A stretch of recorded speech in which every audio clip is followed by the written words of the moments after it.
I'm your host, Doreen Steenland, and today I'd like to welcome our guest, Kathy Degatti. I am excited to hear what you have to say about our diets, stress, and how it affects our brain. What are you seeing in our society right now? It's really very disturbing, actually. I've been doing this for a while now. And when I first began, I couldn't get anyone under the age of 50 to even look at me. That's when the body stops producing hormones and refuses to do what we want it to do anymore. But that has changed a lot. And currently, a bulk of my clients are in their 20s. And a Wow. lot of them are suffering from brain issues, inability to focus, to concentrate, to remember things that no one at that age should ever have to deal with. It's really very disturbing. And what do you think this is the result of? What do you see going on? Well, it's a generational thing. Each generation, you receive your immune system from your mom. And each of us are passing down a weaker immune system than the one before. Mhm. And when the integrity of your gut becomes compromised, food reacts in your body in very different ways that people often don't associate with what they're eating. And so today's generation, I think, comes into the world very fragile. They have a much lower tipping point. And so they're starting to suffer with autoimmune conditions and brain issues, diabetes, heart disease at much, much younger ages than my generation did. Wow. So what I hear you saying is that things have changed over the last generation, and you're seeing an acceleration of young people suffering with really old people diseases. Correct. Yes. Yeah.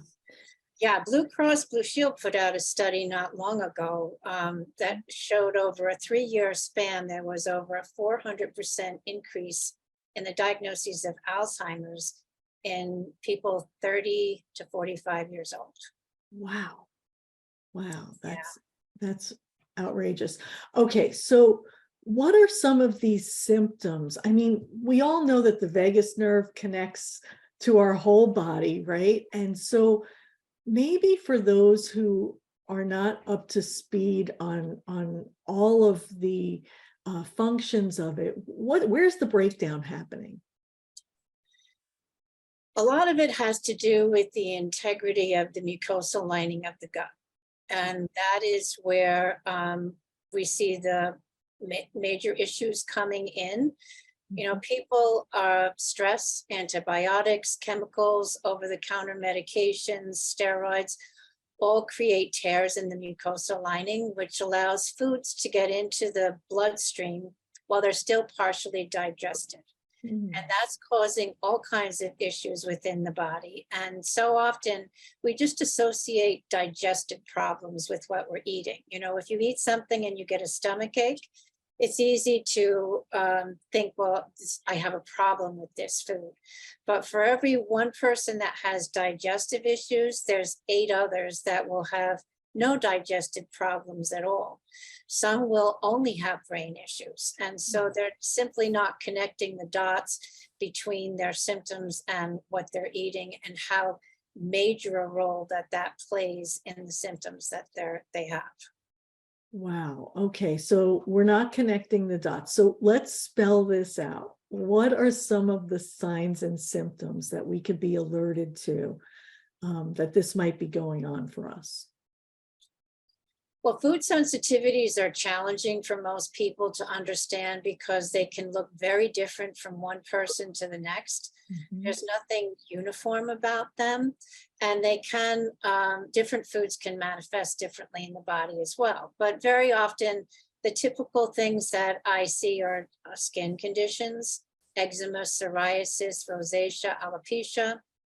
Others will have allergy, sinus, migraine. Some have reflux. Some have what you would expect, gas, bloating, chronic constipation, and/or diarrhea. But it could also be body aches and pains, extreme fatigue, um, and certainly brain issues. Difficulty focusing, concentrating, remembering, low energy, all of those are symptoms of food sensitivity. Well, that sounds like exactly what happened to me after age 50.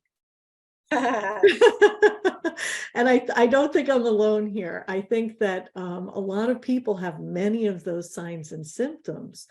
And so the question is, how do we know that this is an issue for us? Well, if you have those symptoms, it is an issue. You know, we make the mistake of thinking that if something is common, that it's normal, and that's simply not the case. There's a lot of things today that people are experiencing, and you think because your friend has it and your neighbor has it, that it must be just part of life. But Yeah. that's not so. You know, we do have the ability to age with grace and not have to experience those symptoms. Anytime you're feeling that, it's your body's early warning signal telling you that something needs to be addressed. And you can either pay attention to it at an early stage, or you can wait till you get hit between the eyes with a 2x4. But I think that we make the mistake of assuming that we should just accept those type of symptoms as part of getting older, which is one of my biggest pet peeves. You know, if you're not feeling right and you know something's wrong and your doctor's just telling you, well, you're getting old, I would pick up my purse and walk out the door and find somebody else, because that's not the right answer. Okay. So how do you see stress playing a role in all of this? It's a key factor. It alone can cause leaky gut. You know, the cortisol levels, once they get raised, that's very hard on the body. And once you have leaky gut, foods that used to be healthy become problematic. And that's where people get confused also. You know, it's not just people eating poor diets that are suffering in this way. These are foods that maybe you were able to eat and enjoy and have good health for many years during your life. And then at some point you get some kind of a stressful situation, or you're on a course of antibiotics, and then suddenly you find that you're having issues that you didn't have before. Wow. Okay. So the stress is from the the stress response begins with the chronic high cortisol levels. And so that kind of fits into our theme here with our medical professionals who are running in survival mode most times, and which means that your cortisol levels are really high. And so if you're experiencing some of these symptoms, this might be one of your dashboard lights saying, okay, pay attention, something is not right. Right. And I think that people can also come to know that there's ways that you can consistently de-escalate throughout the day. And that really helps a great deal. Very often we walk in, we put the pedal to the metal, and we don't take it off until we get home. And now we're so stressed that unless we have a drink or some kind of junk food to kind of bring us back down again, we just can't unwind all of that tension. But if you do simple techniques throughout the day of just, you know, stepping back and breathing properly, and HeartMath is great for that because it's something you do in the moment and it only takes a minute.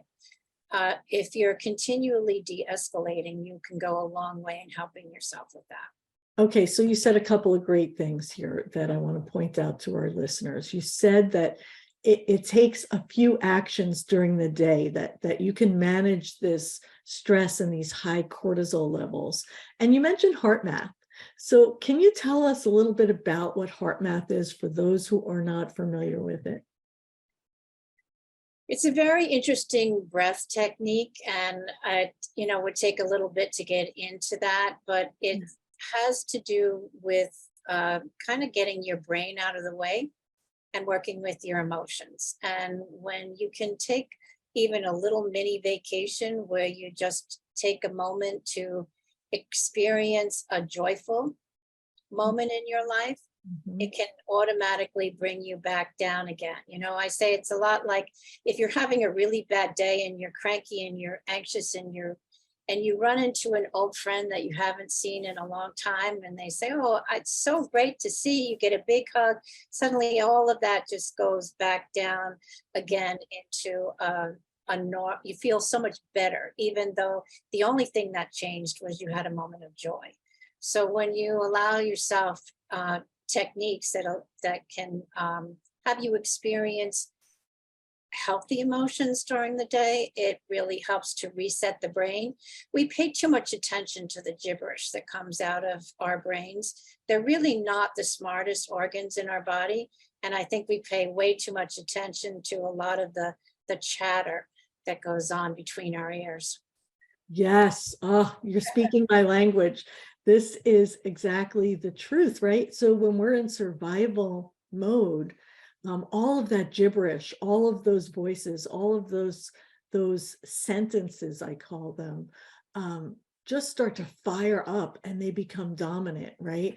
And what you're talking about is this heart math technique, which is just one technique that we've talked about all week long, right? We have been talking about accessing this part of our brain where we can connect with joy and restabilize ourselves and see the possibilities and feel balanced and feel refreshed and feel calm and confident. And all of that comes from that region of the brain. So this week, we've given you so many different ways to get to that part of your brain. And all of these professionals that are on this call have little different techniques that can be done in 2 minutes or less. Super important stuff you're saying. So when we get to that part of the brain that is that joy center, the relational center, we can turn those voices up and turn the negative gibberish down, right? And we see things differently. Yeah, well, I think the heart is a lot wiser than the brain. Yeah. You know, how many times have you been in a position where you had to make a decision and your heart and your gut were telling you no, no, no, but your brain said, no, we're going to do this anyway? The brain was never right, ever. You go back and the heart and the gut are where your true wisdom lies. So when you can learn how to override the thoughts and pay attention to where your true wisdom lies, it becomes a much easier world to live in. So good. Yeah, because it's so true. Our brain has these filters that almost feed us the information that we want to see in order to prove ourselves right.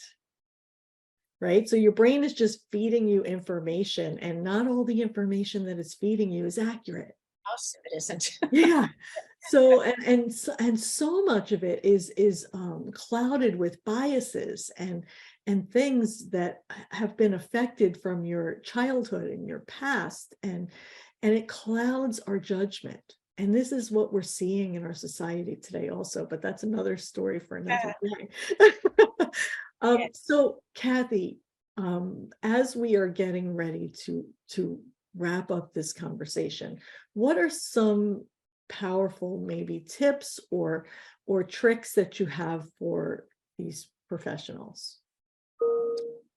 First and foremost would be to eat as many whole foods as possible. You know, the body simply does not know how to take chemicals and processed foods and turn them into healthy cells.